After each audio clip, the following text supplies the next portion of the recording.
Hello नमस्कार साथियों। हम पढ़ेंगे विज्ञान की जो बुकलेट चल रही थी, उस विज्ञान की बुकलेट में दूसरा चैप्टर है धातु व अधातु चैप्टर जो है उसके बारे में डिस्कशन करेंगे।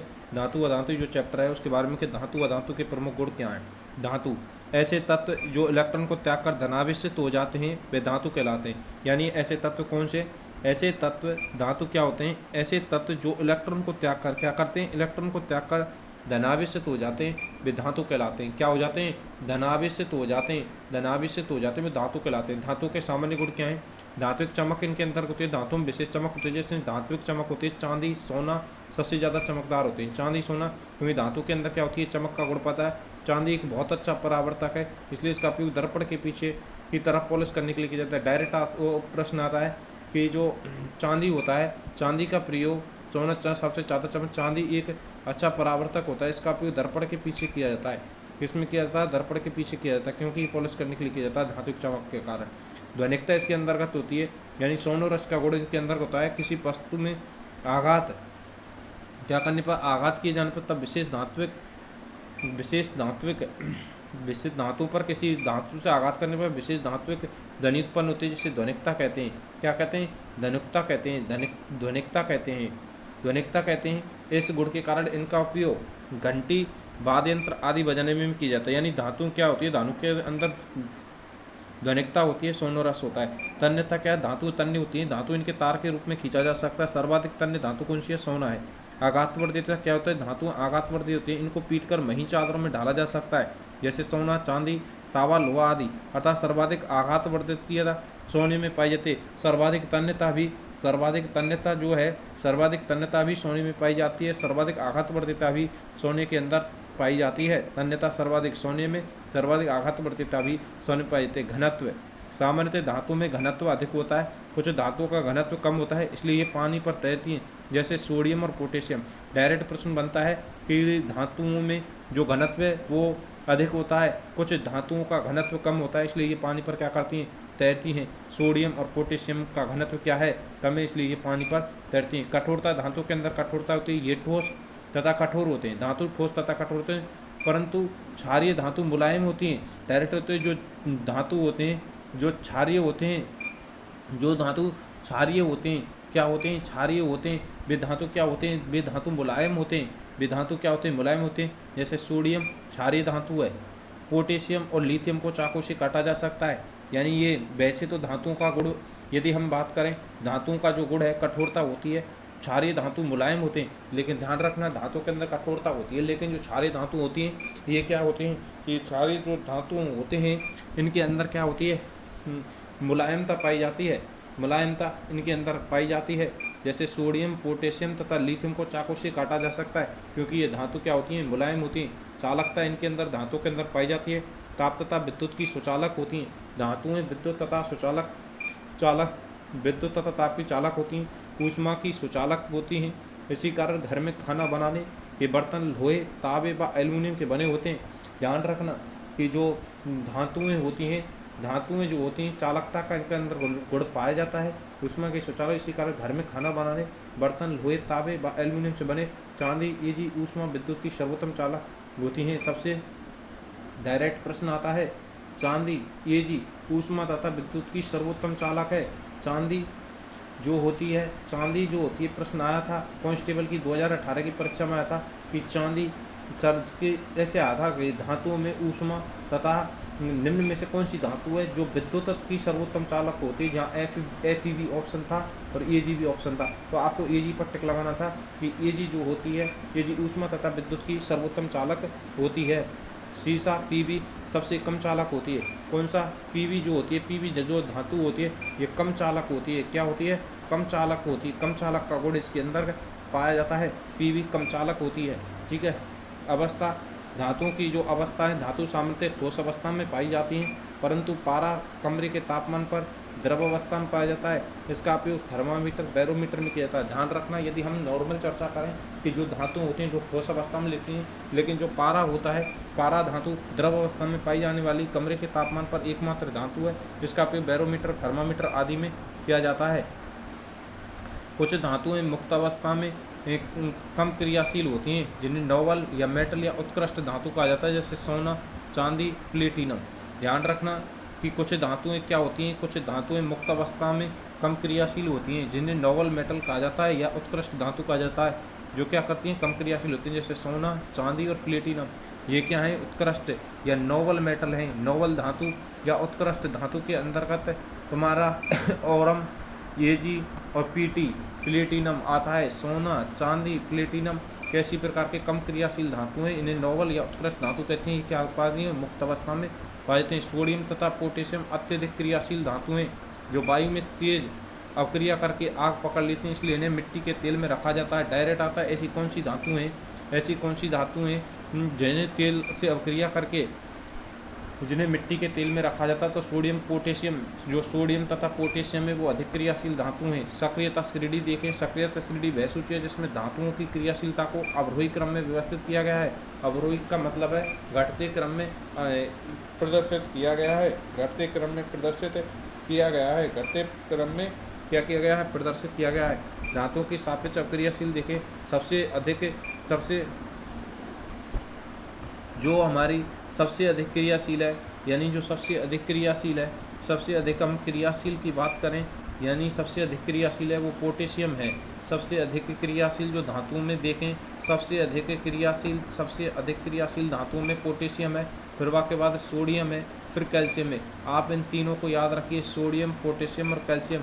इसके बाद मैग्नीशियम का स्थान है, फिर एल्युमिनियम का स्थान है, फिर जिंक का स्थान है। फेरस, ध्यान रखना, Fe से अधिक क्रियाशील जिंक है, फेरस से अधिक क्रियाशील कौन है, जिंक है, और जिंक से अधिक क्रियाशील एल्युमिनियम है। Aluminium zinc ferrous, aluminium zinc ferrous, magnesium aluminium zinc ferrous, sodium calcium, तो यहाँ तक हो गया, मैग्नीशियम एल्युमिनियम जिंक फेरस। फिर के बाद पीबी लेड, और फिर हाइड्रोजन के ऊपर वाली धातुएं अधिक अवक्रियाशील होती हैं, यानी ध्यान रखना पीबी भी अधिक अवक्रियाशील है। आप देखना मैग्नीशियम एल्युमिनियम जिंक फेरस और पीबी, ये अधिक क्रियाशील धातुएं हैं। कॉपर, तांबा, एजी, एचजी, मरकरी और एयू सबसे कम अक्रियाशील है। ओरम जो है, सोना जो है, ये सबसे कम क्रियाशील धातुओं की श्रेणी में आती है, और एचजी, मरकरी इससे अधिक है, एजी और एजी से अधिक है कॉपर, एजी, एचजी और एयू। ठीक है, ये हमें ये श्रेणी याद रखनी है, बाई चांस कोई अक्रिया आ जाएगी क्योंकि सबसे अधिक है। और ये दो तो तुम्हें याद ही रखनी है। दो कौन सी याद रखनी है कि गोल्ड जो है ये सबसे कम अक्रियाशील है, गोल्ड जो है सबसे कम अक्रियाशील है। पोटेशियम जो है, पोटेशियम सबसे अधिक अक्रियाशील है। फिर उसके बाद सोडियम है, फिर कैल्शियम है, फिर मैग्नीशियम है, फिर एल्युमिनियम है, फिर जिंक है, फिर फेरस है, फिर पीबी है, हाइड्रोजन है, कॉपर है, एजी है, एचजी है। ठीक है, नोट, जिंक जो होती है ये पीबी तथा कॉपर दोनों से अधिक क्रियाशील होने के कारण कॉपर को उनके यौगिकों से विस्थापित कर देती है। पोटेशियम सबसे अधिक क्रियाशील है, जबकि सबसे कम क्रियाशील धातु सोना है। तो आपको प्रश्न इनके अंडर से ही देखने को मिल जाएगा कि जिंक जो होती है ये पीबी तथा कॉपर से क्या होती है, अधिक क्रियाशील होने के कारण कॉपर को उसके यौगिकों से विस्थापित कर देती है। पोटेशियम सबसे अधिक क्रियाशील धातु है, डायरेक्ट आता है। सबसे अधिक क्रियाशील धातु कौन से, पोटेशियम है, जबकि सबसे कम क्रियाशील धातुओं में सोना आता है। धातुओं के भौतिक गुणधर्मों के अपवाद क्या हैं, केवल भौतिक अपवाद क्या हैं, धातु के भौतिक गुणधर्मों के क्या केवल भौतिक गुणधर्मों के आधार पर ही तत्वों का वर्गीकरण नहीं कर सकते। भौतिक गुणधर्मों के आधार पर तत्वों का इनके कई अपवाद हैं, जैसे मरकरी को छोड़कर सारी धातु कमरे के ताप पर ठोस अवस्था में पाई जाती हैं। धातुओं का गलनांक अधिक होता है, लेकिन गैलियम और सीजियम का गलनांक बहुत कम होता है। यदि आप अपनी हथेली पर इन दोनों धातुओं को रखेंगे तो पिघलने लगेंगी। आपको एक ही चीज़ रखनी है, मरकरी को छोड़कर सारी धातुएं कमरे के ताप पर क्या होती हैं, ठोस अवस्था में, जबकि मरकरी द्रव अवस्था में पाई जाती है। धातुओं का गलनांक अधिक होता है, लेकिन ध्यान रखना गैलियम और सीजियम का गलनांक बहुत कम होता है, और इन्हें अपनी हथेली पर रखने पर ये दोनों धातुएं पिघलने लग जाती हैं। ठीक है, आयोडीन अधातु होती है, ये भी चमकीला होती है, जबकि अधातुओं का गुण चमकीला नहीं है, क्योंकि धातु चमकीली होती हैं, जबकि यहाँ अधातु को चमकीला बताया गया है। आयोडीन, ध्यान रखना आयोडीन क्या है, एकमात्र अधातु जो चमकीली है वो आयोडीन है। कार्बन ऐसी अधातु है जो विभिन्न रूपों में विद्यमान रहती है, प्रत्येक रूप में अपूर्ण रूप है। हीरा कार्बन का ही अपूर्ण रूप है, ये सबसे कठोर प्राकृतिक पदार्थ है। इसका गलनांक तथा उत्कांक क्वथनांक जो होता है बहुत अधिक होता है, इसका गलनांक तथा क्वथनांक बहुत अधिक होता है। कार्बन का एक अन्य अपर रूप ग्रेफाइट विद्युत का सुचालक है। क्या है? ग्रेफाइट विद्युत का सुचालक है। आपको ये चीज़ें याद रखनी है कि आयोडीन अधातु चमकीली है, कार्बन अधातु है और विद्यमान रहती है, अपर रूप है। हीरा कार्बन का ही अपूर्व है, सबसे कठोर प्राकृतिक हीरा है। का गलनांक तथा क्वथनांक बहुत अधिक होता है। क्षारीय धातु लिथियम, सोडियम, पोटेशियम इतनी मुलायम होती हैं कि उनको चाकू से भी काटा सकता है। इनका घनत्व तथा गलनांक कम होता है। ध्यान रखना, धातुओं में लिथियम, सोडियम और पोटेशियम जो होती हैं इनकी इतनी मुलायम होती हैं कि इनको चाकू से काटा जा सकता है और अपने इनका घनत्व जो होता है वो गलनांक कम होता है। धातुओं के ये थे भौतिक गुण। रासायनिक गुणधर्म क्या है? वायु के साथ अभिक्रिया करती हैं धातुएं वायु ऑक्सीजन के साथ रासायनिक सहयोग करने पर ऑक्साइड बनाती हैं, जिससे धातु ऑक्सीजन से क्रिया करके धातु ऑक्साइड बनाती है। धातु ऑक्साइड की प्रकृति क्षारीय होती है, लेकिन एल्युमिनियम ऑक्साइड, जिंक ऑक्साइड जैसी कुछ धातुओं के ऑक्साइड अम्लीय तो क्षारीय दोनों प्रकार के व्यवहार प्रदर्शित करते हैं। ऐसे धातु ऑक्साइड जो अम्ल तथा क्षारक दोनों से अभिक्रिया करके लवण तथा जल प्रदान करते हैं उन्हें उभयधर्मी ऑक्साइड कहते हैं, जैसे zinc oxide, aluminium oxide, BeO, PbO और आर्सेनिक।